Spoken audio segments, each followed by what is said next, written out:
Jeshi la Polisi Kanda Maalum ya Dar es Salaam kwa kushirikiana na wananchi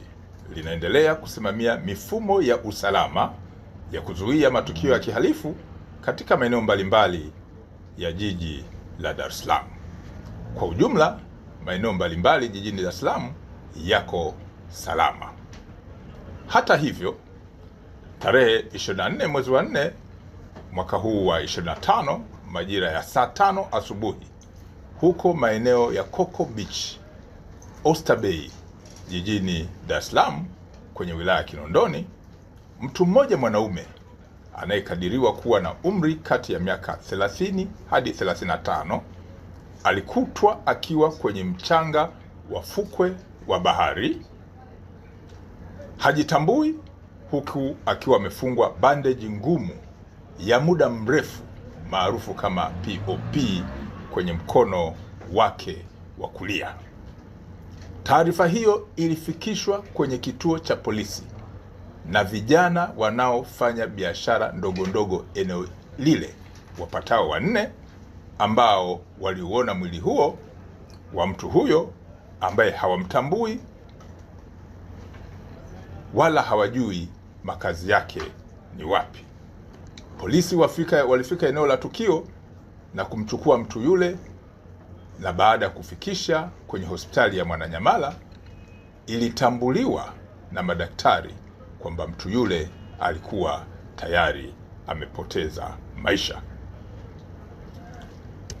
Chanzo cha kifo chake kinachunguzwa, lakini kujua mtu huyo ni nani, anatokea wapi, lakini alikuwa akipata matibabu wapi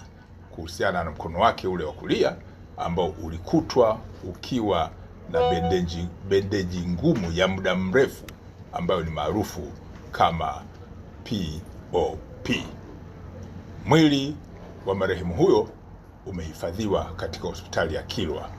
hapa jijini Dar es Salaam. Jeshi la Polisi Kanda Maalum ya Dar es Salaam kwa kushirikiana na maafisa wa maendeleo ya jamii, jinsia, wanawake na makundi maalum linaendelea kufuatilia kwa karibu na kuchunguza kwa pamoja na idara hii ya serikali swala la kushambuliwa na kudhalilishwa kwa mwanafunzi wa Chuo Kikuu cha Ardhi Dar es Salaam ambaye alifahamika kwenye siku za hivi karibuni kama kwa jina la Magnificat Barnabas Kimario. Katika swala hili watuhumiwa 4 wamekamatwa, akiwemo Reno Ponsil Mkwawili wa Chuo cha Ardhi, Asha Suleiman Juma wa Chuo cha Uhasibu na Mwemba Barton Mwemba maarufu kama Mwijaku wa Dar es Salaam.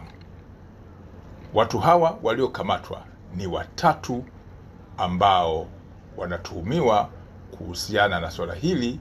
la sakata ambalo limeingizwa watu 4 akiwemo mlalamikaji. Upelelezi wa shauri hii unakamilishwa haraka iwezekanavyo ili mamlaka zingine za kisheria ikiwemo ofisi ya mashtaka iweze kuchambua na kubaini ni shauri lipi ambalo linaweza zikasimama kisheria kuhusiana na swala ambalo tunalichunguza.